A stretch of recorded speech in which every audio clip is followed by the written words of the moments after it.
தமிழகத்தின் தலைசிறந்த ஆசிரியர் வணக்கம். 1328 காலி இடங்களில் உடற்கல்வி ஆசிரியர்கள் நியமிக்க வேண்டும் என்று பகுதி நேர ஆசிரியர்கள் போர்க்கொடி தூக்கியிருக்காங்க. காரணம் என்னன்னா, தமிழக அரசு பள்ளிகளில் உடற்கல்வி பாடத்தில் 3843 பேர் பகுதி நேர ஆசிரியர்களாக கடந்த 15 ஆண்டுகளாக தற்காலிக அடிப்படையில் பணியாற்றி வருகிறாங்க. இவங்க 2012இல் 5000 ரூபாய் சம்பளத்தில் நியமிக்கப்பட்டிருக்காங்க. கிட்டத்தட்ட இப்போதைக்கு 15 ரூபாய் சம்பளம் பெறுறாங்க.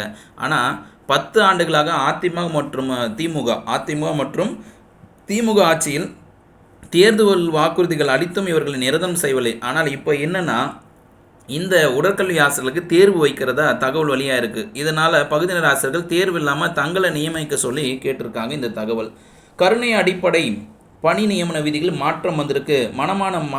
மணமகனுக்கும் வாய்ப்பு, அதாவது மணமான மகனுக்கும் மருமகனுக்கும் வாய்ப்பு கொடுத்துருக்காங்க. இந்த கருணை அடிப்படையில் பணி விதிகள், இதை நம்ம சிறப்பு செய்தியாக பார்க்கலாம். உங்களுக்கு தகவல் வேணும்னா கமெண்ட்டில் பதிவு பண்ணுங்கள். இந்த செய்தி சிறப்பு செய்தியாக விரிவாக வேணும்னாலும் கமெண்ட்டில் பதிவு பண்ணுங்கள். இந்த செய்தியும் உங்களுக்கு தகவல் அதிகமாக வேணும்னா கமெண்ட்டில் பதிவு பண்ணுங்கள். இந்த கருணை அடிப்படையிலான பணி நியமன விதிகள் மாற்றம் எப்படி கொடுத்துருக்காங்க, இது மனிதவள மேலாண்மை துறை வெளியீட்டில் வந்திருக்கு. அப்போ டீட்டெயிலாக போய் பார்க்கணும். நீட் மறுதேர்வுக்கான ஹால் டிக்கெட் வெளியீடு தடை இல்லை. இது என்னப்பா தடை இல்லை அப்படின்னு பார்த்தீங்கன்னா, மாணவர்கள் விபூதி குங்குமம் வைக்க ஜாதி கயிறுக்குத்தான் தடை. விபூதி குங்குமம் அதெல்லாம் வச்சுக்கலாம். கண்டனங்கள் எழுந்த நிலையில் பள்ளிக்கல்வித்துறை அமைச்சர் விளக்கம் கொடுத்துருக்காரு. ஜாதி கயிறு, அதாவது அந்த சாதி ரீதியிலான கலர் ரிப்பன்ஸ் எல்லாம் போடுவாங்க இல்லைங்களா, அப்போது அந்த குறிப்பிட்ட மாணவர்களுக்குள்ளே இந்த மாதிரி விஷயங்கள் ஏற்படுத்த இதை மறுத்து தெரிவிச்சிருக்காரு. மாணவர்கள் தங்கள் விருப்பத்தின் அடிப்படையில் விபூதி குங்குமம் இதெல்லாம் வச்சு எடுத்துகிட்டு போகலாம், ஆனால் சாதி ரீதியான அடையாளங்களை மட்டும் எடுத்துக்கக்கூடாதுன்னு சொல்லியிருக்காரு. அடுத்து ஆசிரியரும் பற்றாக்குறையும் வகுப்பறையும் குறைவு. ரொம்ப சூப்பர் இந்த தகவல். ஏன் அப்படின்னா, தமிழகத்தில் நிறைய இடத்துல இருக்குது. இது எல்லாம் மெயின் ஸ்ட்ரீம் மீடியாலாம் வர மாட்டேங்குது, பெரிய அளவில் ஷேர் பண்ணுறதில்ல. இந்த நியூஸ் சேனலில் வர செய்திகள் உண்மை அப்படின்னா இதுக்கு ஒரு லைக்கை போட்டு மற்றவங்க ஷேர் பண்ணுங்கள். இந்த வீடியோக்கு நீங்கள் லைக் போட்டிங்கன்னா இந்த வீடியோ உண்மைத்தன்மை நிறைய பேருக்கு தெரிய வரும். நீங்கள் போடுற லைக்ஸை வச்சு தான் இந்த வீடியோட உண்மைத்தன்மையும் இதில் இருக்கின்ற அத்தனை தகவலும் மக்களை போய் சேரும். அதனால் இந்த வீடியோக்கு லைக்கை போட்டு உங்களுக்கு தெரிஞ்ச study groups, WhatsApp group and coaching centre groups எல்லாருக்கும் அனுப்புங்க. உங்கள் ஃப்ரெண்ட்ஸ், உங்கள் ஃபேமிலி மெம்பர்ஸ்க்கும் அனுப்புங்க. இந்த நியூஸ் எல்லாமே தெரிஞ்சுக்கிட்டும். ஆசிரியர்கள் நிலை எப்படி இருக்குது, மாணவர்கள் நிலை எப்படி இருக்குது, அரசு பள்ளி நிலை எப்படி இருக்குன்னு தெரிஞ்சுக்கிட்டோம்.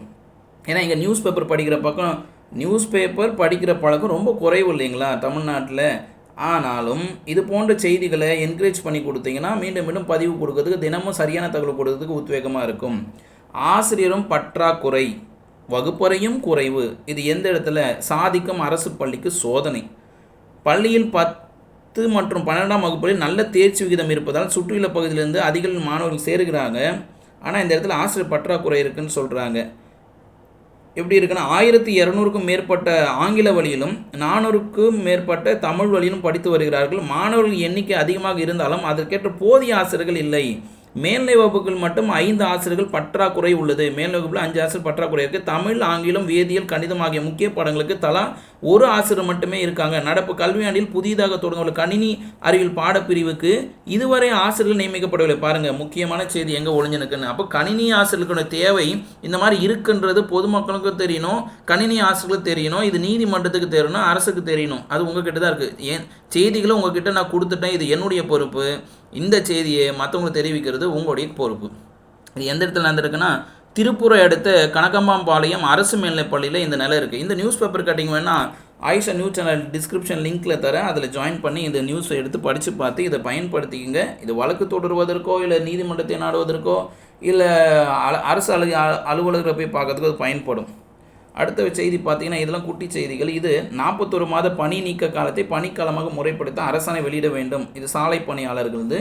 பள்ளியில் போதிய வகுப்பறைகள் இல்லாதல் மாணவர்கள் அவதி. அப்போ கடந்த திராவிட முன்னேற்ற கழக ஆட்சியில் தானப்பா பில்டிங்கு இன்ஃப்ராஸ்ட்ரக்சர் நாங்கள் பில்டிங்கை கட்டுறோம், இன்ஃப்ராஸ்ட்ரக்சரை பண்ண போகிறோம் அப்படின்னு நாங்கள் 1000 கோடி வருஷம் 1000 கோடி ஒதுக்குனாங்க. இன்னுமா போதிய வகுப்பறை இல்லை. இருந்தாலும் இந்த டிவிக்கு அரசுக்கு போகட்டும், சரி பண்ணுவாங்க, அள்ளி போடுங்கன்னு சொல்லியிருக்காரு. மற்ற கட்சியில் யார் வந்தாலும் தாவைக்குள்ளே போடுங்க, ஆனால் கட்சியில் இடம் உண்டு, கோட்டையில் இடமில்லைன்னு சொல்லியிருக்காரு. இடைநிலை ஆசிரியர் ஒன்றியத்துக்குள் மட்டுமே பணி நிறுவல் செய்ய வேண்டும். இதுதான் சூப்பரான தகவல். ஏன்னா இடைநிலை ஆசிரியர்கள் பணி நிறுவல் செய்தி வரப்போது இந்த பணி நிறுவல் செய்யும் போது ஒன்றிய அளவில் தான் பண்ணணும்னு சொல்லி கோரிக்கை வச்சுருக்காங்க.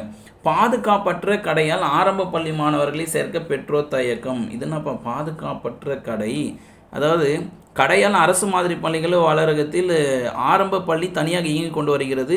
குமரி மாவட்டத்தில் ஆங்கில வழி கல்வியில் வருகைக்கு பிறகு அரசு பள்ளி மாணவர்கள் சேர்க்கை வெகுவாக குறைந்துள்ளது. பல அரசு பள்ளிகள் மாணவர்களின்றி பூட்டு போடும் நிலைக்கு மாறியுள்ளது. செயல்படும் சில பள்ளிகள் மாணவர் சேர்க்கை குறைவாகவே இருக்கிறது. இது 5 நிமிட செய்தி. மீண்டும் அடுத்த செய்தி தொகுப்பில் உங்களை சந்திக்கிறேன். உங்களுக்கு எந்த செய்தி சிறப்பு செய்தியாக வேணும்னு கமெண்ட்டில் பதிவு பண்ணுங்கள். மறக்காமல் உங்களுடைய ஆதரவையும் கொடுங்க.